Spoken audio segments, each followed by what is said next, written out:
Good morning, everyone. It's Bo Kitty here from Reality Check. Just doing a podcast episode for you. Probably about halfway through the coronavirus pandemic of 2020. I'm saying about halfway through, but truly I believe that we are on the other side. We're on the other side of the tragedy. We're on the other side of flattening the curve. We're on the other side, friends, and we are now looking at what the world looks like post-coronavirus. And what I have to talk about today is the left and the right and the politicizing of this global health emergency. And I'm not a political commentator. I'm not an academic.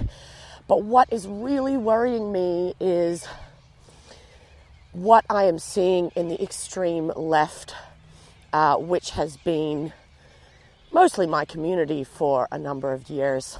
And I feel the need to make a podcast because you write this stuff on Facebook and you just get attacked.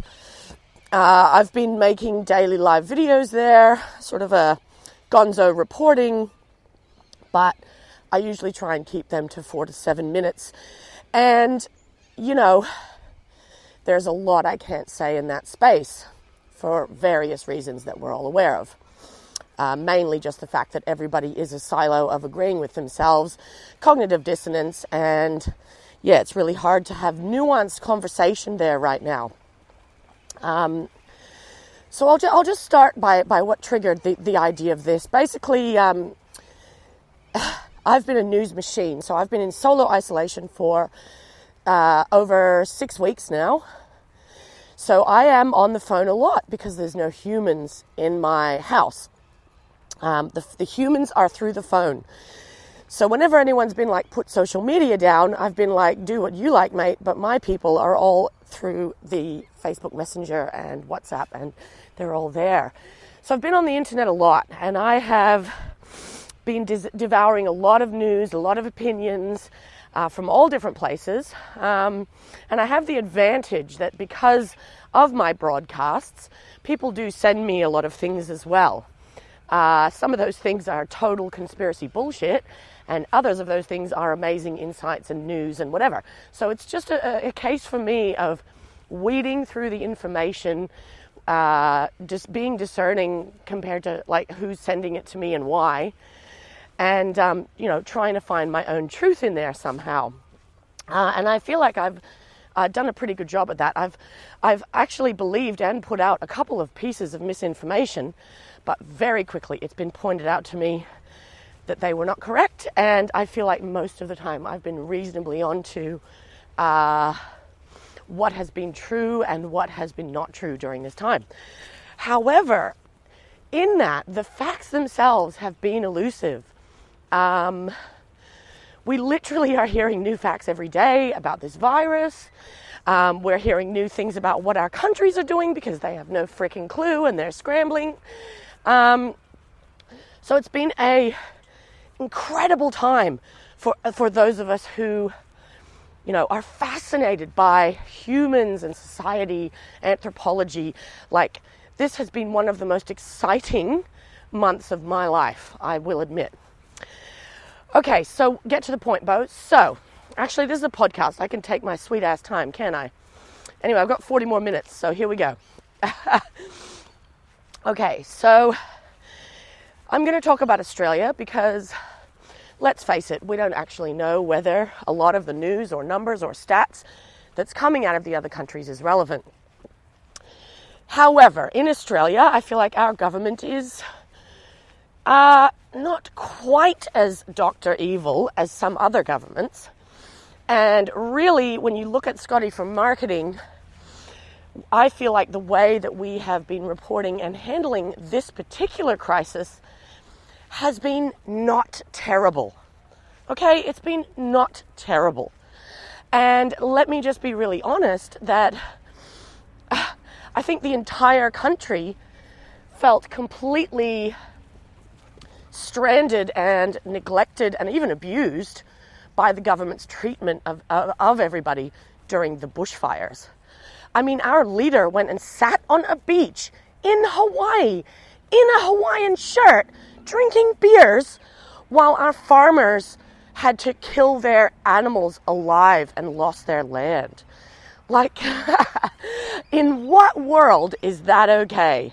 Anyway, okay, so we started the year like that. That was literally only 3 months ago, friends.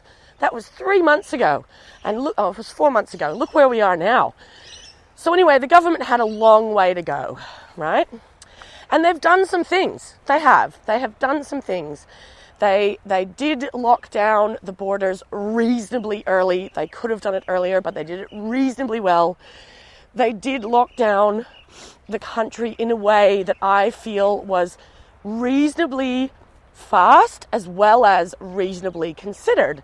So, over the course of 2 weeks, it went from this might be happening to we're fucking locked down.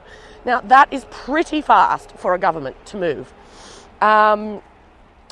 But the real thing that I think that they did that stopped what could have been serious poverty and unrest in this country is the huge stimulus packages that they offered up. And they were not perfect packages. People did slip through the loops. We had foreign workers, we had casual staff, people who were not covered. And, while I am annoyed at that and I do understand that as a government, as a governing body, there is certain parameters you need to work within.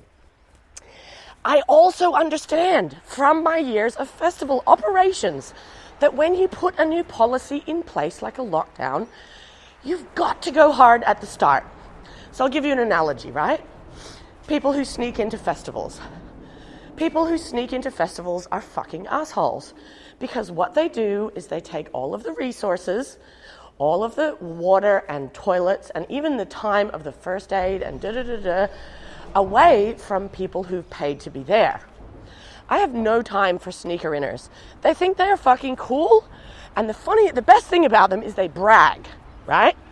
They always brag about sneaking in. So you can often always track them down, right? So the very first sneaker-inners that you catch at a festival, you need to make an example of, so that their other 20 friends who they're bragging to don't hear about their amazing escapades or hear, in fact, that we came down on hard on them, and they come up with another option.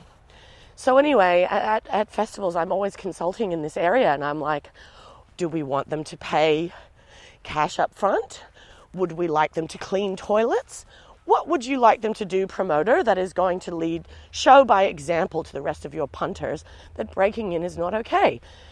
So anyway, analogy over. On the other thing is, if they get told to clean toilets to stay at the party, you can bet that they're going to tell someone about that. Maybe not brag, but they're going to tell someone. So it spreads around, and people are like, oh shit, if we get caught breaking in, we're going to have to clean the shitters, right? So I understand why the police went around fining people for really dumb shit those first 2 weeks. They fined a guy for eating a kebab on a bench in Newcastle. They fined a mother for taking her 16-year-old out for some driving hours, which is education, by the way. So they just slapped a few fines around, and they went too hard. And tell you what, citizens, that was great for us. That was great for us because it did scare us straight, but also it meant that the police commissioner had to come out and say, oh, they went a bit heavy-handed. I'm going to have to review every one of those fines. So in the last few weeks since that happened, I haven't heard of any ridiculous fines happening, actually. I speak to at least 10 to 15 people a day, and the only people I know who have been stopped or questioned anywhere is a couple of friends of mine who went to get a loaf of bread on Easter weekend. They were driving down High Street in Thornbury. They got stopped by a cop who didn't socially distance from them, who asked for their license and registration. And here's what's interesting. The cops did not ask where they were going or what they were doing. They asked what the two guys' relationship to each other was, their husbands, and they asked them where they lived. So they wanted to know, are you two, together or part of a household, which they are, and are you in the neighborhood that you live in, which they also were, or just down the road. So anyway, I found that very interesting. But yeah, they didn't physically distance from these guys in the car. And anyway, so that and they let them go. That's fine. But that's the only time in the last 5 weeks that the 150 people I've spoken to, as well as my 3,000 friends on Facebook, have actually been questioned or anything like that by the cops. So anyway, I'm pretty sure that after that initial raft of too heavy policing, it is now just we're going to bust up parties and you if you're being a dickhead, right? Which has been the same cop scenario forever, right? So this is what I'm here to tell you guys. We have always skated around the law, and I don't just mean laws, I mean the upholders of law. It's an interesting thing, cops, because we lost 4 police in Melbourne this week, and it was absolutely tragic. We lost 4 cops who were literally just doing their job. They were pulling over a guy who was speeding, and another truck ran into them all on the highway. Like an absolute tragedy. The kind of tragedy that there's no redeeming moment of it for anyone in society. It's just horrible, yeah? And then the Porsche driver drove off like a fuckwit as well. So we lost 4 cops this week in Melbourne, and I was sad about that. I'm sad about any humans losing their lives, especially if they're just at work doing their job. However, I am an old punk at my core, and I do say the phrase ACAB, which means all cops are bad or all cops are bastards. And it's not cops. This is the thing that everyone needs to understand. Individuals who are in the police force are fine. They're humans. They're all good. But the police force itself is just like the military. It is a system of authority that governs us, that polices us, that not all of us agree with. And by signing up to be a cop, you acknowledge and adhere to that construct of control. That is why all cops are bad. Not because they wear guns, not because they uphold laws. None of those reasons are the reason cops are bad. And unfortunately, the profiling that goes on, and now I am going to rant. Okay, how about this, you guys? So as we know, coronavirus spreads. It's spread a lot around the world by people catching planes. So if you look at the map, I was sent this map the other day by a friend. If you look at the map of New South Wales, which is where the highest number of cases are in Australia, there is a poorer area and a richer area of Greater Sydney. And the highest concentration of COVID cases are in the rich area. The lower concentration is in the poor area. Now, the percentage of police fines, guess where it's higher? It's higher in the poor area and lower in the rich area. It is out of whack with the relevance to the number of cases. Why is that, you ask? Well, it doesn't take a brain surgeon to work it out. It's like that because of goddamn profiling. Okay? And profiling is the problem, is a major problem we have with our police force in Australia. We completely committed genocide to one of the oldest civilizations of dark-coloured skinned people, the Australian Aboriginals, and that has not gone away. I consistently see people with darker skin tones targeted differently in this country in 2020. So that actually has not gone anywhere. And you know what is even funnier about that? White people don't see it. White people literally argue with, and I'm white too, by the way, or I'm in the middle, I'm Italian, so I don't know what I am. I'm white, basically. But white people will argue with me that profiling does not happen. And I'm just like, whoa, dude. Just like you would have no clue what it feels like to be a woman, you also have no clue what it feels like to be a black person. So let's just not even. Profiling is real. It happens in Australia all the time. So anyway, that's what's happening with the COVID policing. So fair enough. Okay, so the snapshot right now is it's Friday, April 20-something. Sorry, don't know the date. And we're on the other side of the curve. In Victoria, we are still in a state of emergency, which is going to be reviewed on May 11th. And it's so interesting. I spoke to one person yesterday and she was like, it ain't lifting till September. I spoke to another person who was like, it has to lift May 11th. Isn't that interesting that two people who live in the same neighborhood have totally skewed or different rather ideas of when this will be over? None of us know. And this is my problem with the government again. While I think they have done a reasonably good job at not fucking this up, they also don't deserve a pat on the back because that's their job. Their job is to govern us. Their job is to look after us. And this time, they've actually just done their job. So I don't think I'll be giving them a gold pen anytime soon. But so now we're on the other side, right? We've had very little community transmission. We still don't know everything about the virus. We still don't have a cure or a vaccine. A vaccine may never come. That is the dot points of where we're at right now. And so the government has introduced a tracking app. Now, this is what inspired me to make this podcast, is I feel like when I talk about this tracking app, there is the divide is getting wider. The divide is getting bigger. There's been a meme going around saying, how bad is it right now? And it's like anarchists are obeying the government. And that is actually how it feels. So the other day I said, I'm not going to be getting the mandatory app. And my friend, who's very smart and mostly left in his morals, I don't know how he identifies, but he's quite left. His friends literally called me a gun-toting American yokel who wants to kill the world because I won't download the app. Now, right there, just in that situation, in those few comments where that happened, it summed up the problem we are facing right now. And that is that the left and the right are eating themselves, especially the left, actually. Wow,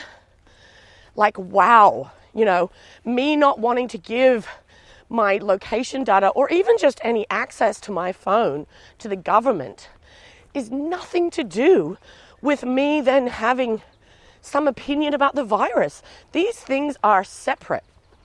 If you told me that we would stay locked down for 6 more months unless I got the app, well, I'm going to get it. But what was interesting was I took the conversation privately with my friend, and he said, it's insinuated that if you get the app, they'll open the country back up. And I said, yeah, insinuated maybe. But where is the promise? And this is what we need to be really aware of, people. The implied things, the suggested things. No, I want to know what is happening. And that is where our government has failed dismally during this time. The press releases, the conferences, the way ScoMo even speaks. Man, this government needs some goddamn comms and marketing people there who know how to speak to people.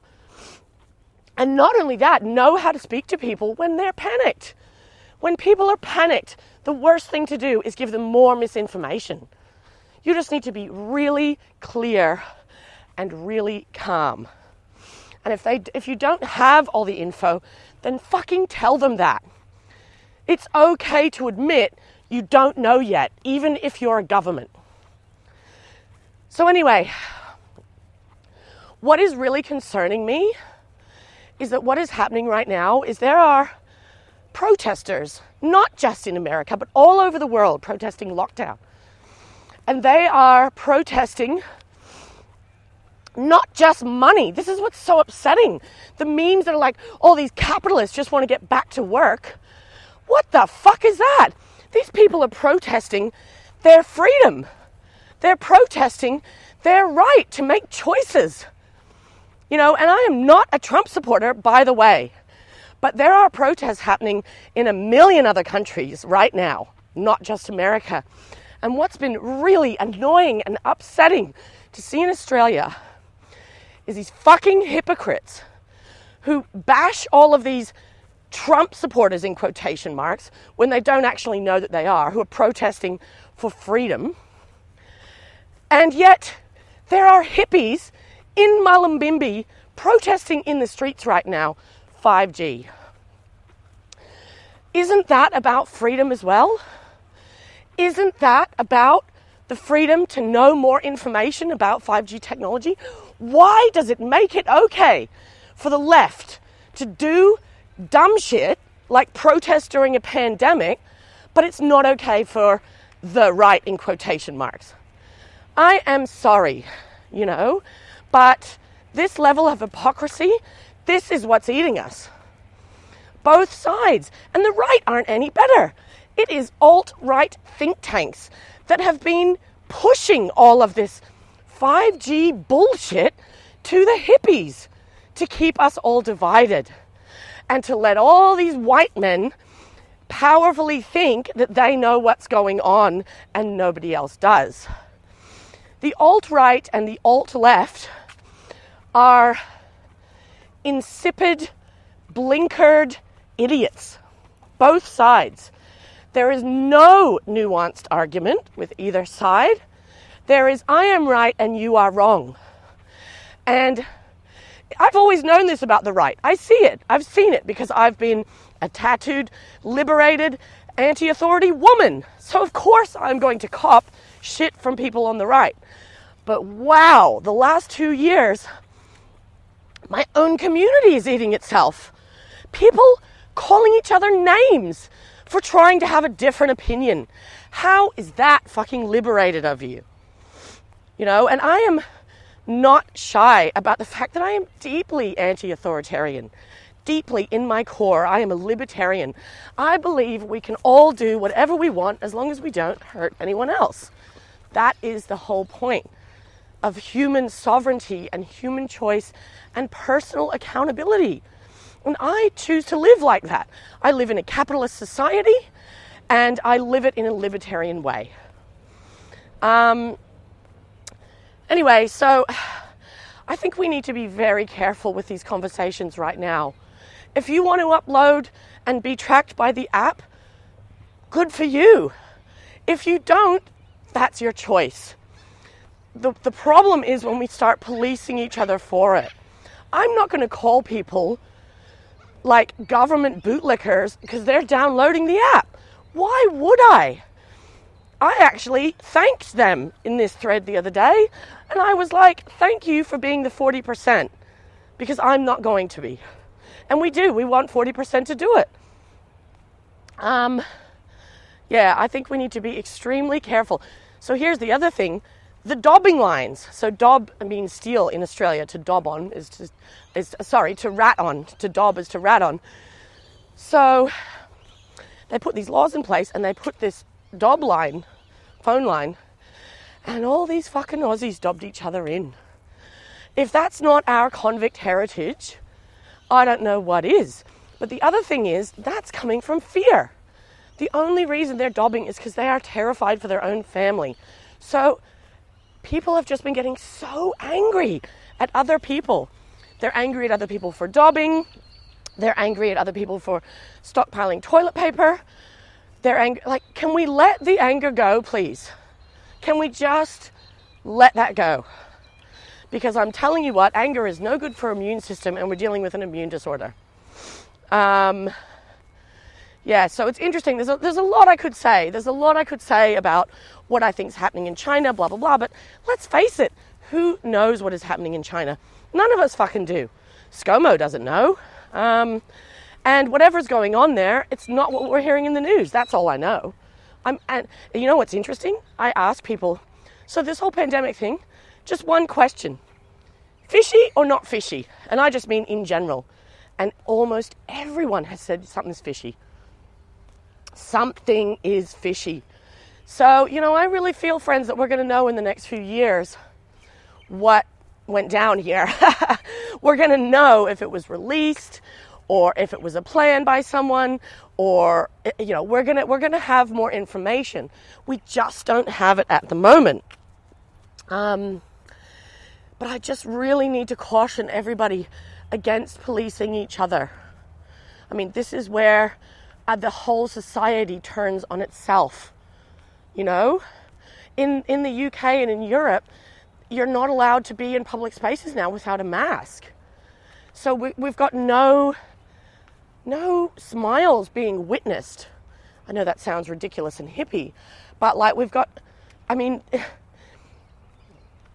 what's so interesting about the people fighting me about the downloading of this app is there seems to be two schools of people in around the 40 or so age bracket. And I don't really know, I'm still trying to work out what the delineation is, but there are a big population of us that are we've been waiting for this. We've been waiting for these events our whole lives. As in the Orwellian Big Brother, the militarization, the fight between East and West, the loss of our civil liberties, the loss of our privacy. A lot of us have been waiting. We knew this was coming. And for many of us, this is like complete validation. We did not know it was going to come in the form of a pandemic. And that's what's so interesting is the enemy right now is honestly the best enemy because it is invisible. It has parameters we don't understand. There's no cure. The environment was the enemy a while ago. This is a way better enemy, way more insipid. And it's taking out the humans way faster, So I think being united against it is extremely important. And this is where I worry that all this 5G conversation, all it is a distraction from what is really happening. And what is really happening is get the fear into the people, get them downloading a tracking app, allow cops to do spot checks on people's homes. Here's some of the phrases I'm hearing already, everyone. I'm hearing, I'm adjusting. I'm hearing, I'm settling into the groove now. The new normal. Everyone's heard that. Hey, watch your fucking language, people, because we do not want to usher in a new normal that means that our temperature is checked heading into any buildings. We do not want to usher in a new normal that means that I need to be very careful leaving my house for any reason if I have not thought about why I'm leaving the house. This is what we are resisting, friends. This is what we're resisting. And what's so crazy is it's now being painted that I am socially irresponsible for resisting because of the virus. Now, I'm sorry, everyone, but I am not fucking buying it. I have been in self-isolation 2 weeks longer than everyone else in this country, pretty much. I live alone. I don't catch public transport. I am not a risk. I am not a risk. And so for you to then demand that I do all these other things that lose my this, that, and the other to be a good citizen, nah, I'm not buying it. I'm just not. And this is exactly what they want us to do. And who is they? I don't know. There is some theys out there. I feel like whatever the theys are, there's levels of they. There could be a global they that is pulling some strings. Highly unlikely that this whole thing is orchestrated from the start. However, it would not surprise me if this virus was made in a lab. It just wouldn't surprise me. Maybe it got away from them. Maybe one rogue scientist went rogue. I'm not willing to just put that blame on a country or whatever. Mistakes do happen. Not everything is an orchestrated plot. But also, not everything is just some random coinkydinks. Yeah? And this is what I've been saying about the government is they're opportunistic. So I don't think the Australian government had anything to do with the spreading of this virus. I don't think Australia was in on it or whatever went down. But, of course, the Australian government is going to look at what's happening and go, oh, why don't we just usher in a few of these things we've been trying to do in the background, because it seems like they'll fly now. They are opportunistic and they have multiple agendas running. And if you, like, this is the other thing, is that right now, everything is fluid. Everything is up in the air except for our movements. But I just mean all these systems are falling down. Oil fell below $1 a barrel the other day. They're going to pay us to give it to us soon. Like, all the commodities are all changing. The environment is changing. We're embroiled in a class discussion for the first time in a really long time that needed to happen. You know, so the thing is, when everything's in flux like that, opportunistic people are going to try. And they are both good and bad people who are opportunistic. Some people are going to make fortunes off of other people's misfortune right now. And other people are going to do really well by servicing a need that arises. Yeah? And I don't know, there's room now. And this is where I'm saying, get involved. I don't even know what that means to you. It's different for everyone. I'm not going to say you must do this, you must do that. I'm saying step in the ring. There is a lot of bypassing right now, and I understand that too. It is intense, it is scary, it is terrifying, it is unknown, it is uncertainty, and you just want to drink yourself to oblivion and watch Netflix. I get it, I understand that. But there is no better time. No better time. In our lifetime, there will be no better time to activate change. I truly believe that. So I really would like more of the free thinkers and the creatives and the freakazoids who I love to join me in these conversations, to join me in the news cycle, actually, to join me in the melee that is what is happening. You know, because it is equally terrifying, exciting, liberating, and terrifying and exciting and liberating that fast.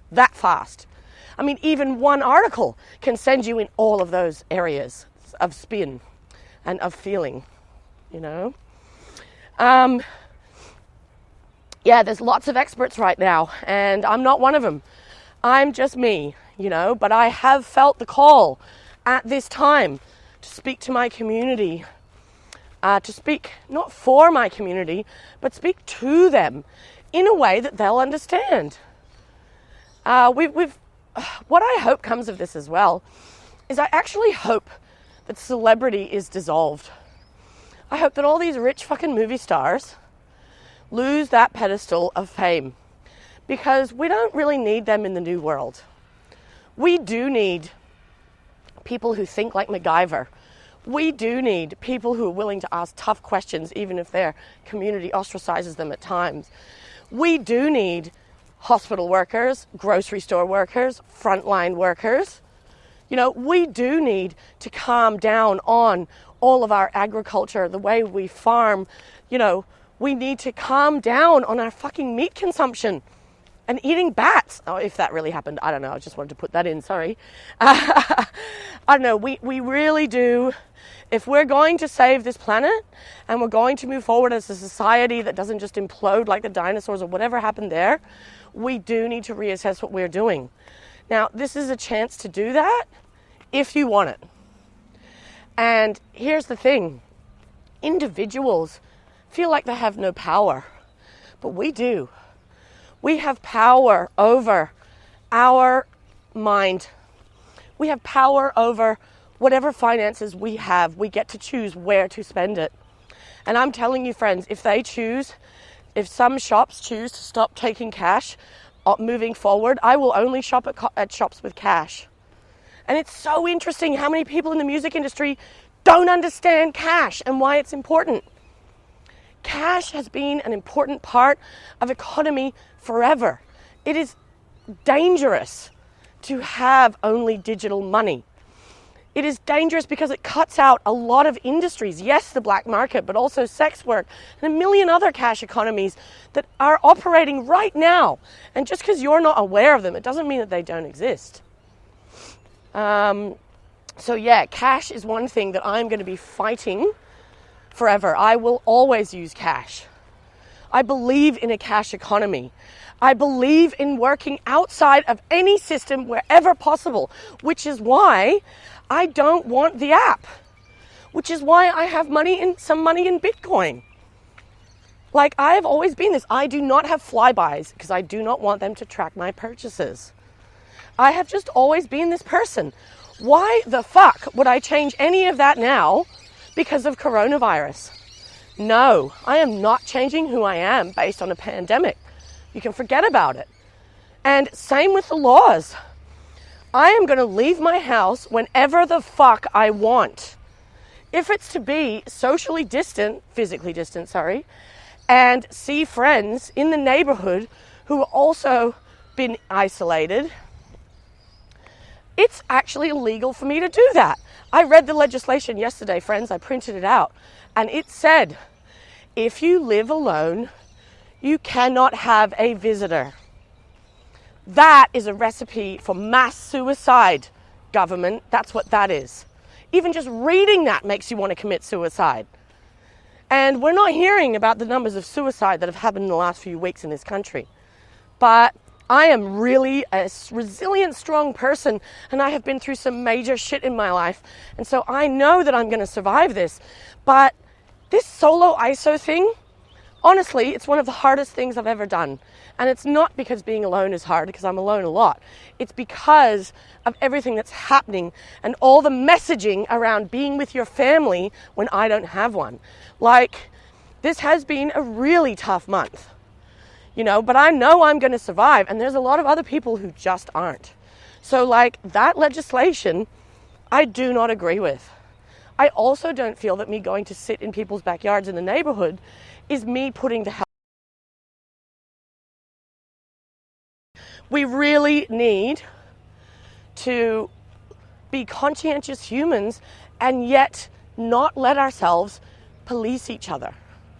I mean, my main motivation for making this podcast today was that I want the left to understand that if they start saying things like you're a Trump-toting yokel who wants to kill the world, that is you being a Nazi. You are no better than a Nazi. And I don't care if that's shocking. Good, I want to shock you. Okay, because guess what? The Nazis were lefties. We need to be extremely careful, friends. The political ideals that we hold have to be practical. They have to allow nuance. They have to allow different perspectives and perception and life circumstances. This whole cut and dry, right and wrong thing, I've been fighting it my whole life. And I tell you what, right now, it's so obsolete, right and wrong. Literally what's right for me is wrong for you and vice versa. And even if we both agree that the virus is killer and it is real and it is here and it's in our community, the measures that we agree that we should take and the limits on our personal movement, they're going to be different for everyone. People argued about whether Bunnings was an essential service. And I'm sorry, but for someone living alone, Bunnings is an essential service. It's more, I haven't been to the doctor once, but I've been to Bunnings 10 times. Yeah, the doctor is not an essential service for me. I don't get sick. My sickness is in my fucking brain, yeah? And Bunnings helps that. So everyone can just shut up about different people's essential, I just find it so interesting, that this has become a class war as well. Because lower classes don't have room to self-isolate, don't have palatial apartments where they can spend weeks alone, don't have a month of income stashed to wait for the bloody services or the stimulus packages that are coming. However, the other day I realized there is a lot of very wealthy people in Australia right now who are completely fucked because all of their wealth was built on debt and on inflation and on having a workforce to do things for them. And that has all fallen apart. So it was interesting. I was actually sitting in my very small little unit in a low socioeconomic neighborhood with just enough cash to get through until I get some benefits, and no kids, and the only debt that I have is the percentage of my house that I don't already own. And I was like, maybe I'm the wealthy elite now. Maybe I'm the wealthy elite because I don't have all of this debt. And I don't have multiple factories that are now going under and da-da-da-da-da. You know, maybe us weirdos are going to come out of this better because we have community. We have had to use community to survive our whole lives. And some of these people have never asked. They've never had to ask. They haven't asked for help because they've never needed it. They've always had their family or whatever. So while I feel for Joe Blow, who's going through the Centrelink system, most of me is going, sucked in, cunt. Now you're seeing this shit system that many of us have had to negotiate to survive since we were 16. So sucked in, and maybe some lobbying will happen after. Anyway, so I hope you've enjoyed this morning rant. I am down at the park and the creek, and there's a few bird noises, and there is lots of people doing their state-sanctioned exercise this morning. Yeah. So I just like to leave you with this thought, you know, this thought of us weirdos coming out on top, because, you know, we can. I feel like we can come out on top. We're adaptable. We're resilient. Most of us are survivors of some kind of trauma in our lives. You know, this is what makes us weird and amazing and awesome. You know, and it's time to just coast along now and see how the chips fall. Everything is uncertain. Everything is liminal. We don't know the conclusion yet. So trying to plan anything at this time is just a fool's errand. So don't plan anything. Just plan the next couple of days. Just bake a few things. Plan today. Just get up every day and allow yourself the freedom of, what do I feel like doing today? Because we've lost that in this world. I have. My life is I work for myself, and yet my life is so tightly scheduled that if someone is half an hour late, it throws my whole day off. I don't always want to be like that. So today it's Friday, and the only thing I had on my mind to do this morning when I woke up was make this podcast, and I've done that. And now it's a choose your own adventure for me and you and everyone else. This is what we get to do. So anyway, I hope you have a great Friday. I hope you have a nice weekend. I hope you enjoy this lockdown while you can. Please try and enjoy it while also staying really fucking vigilant, because people are trying to do stuff. And, you know, you can dip in and dip out, but I'm here. I'm on the battlefield, and this is why I'm talking to you guys about it. So I hope you've enjoyed listening. All right, have a great weekend. Bye.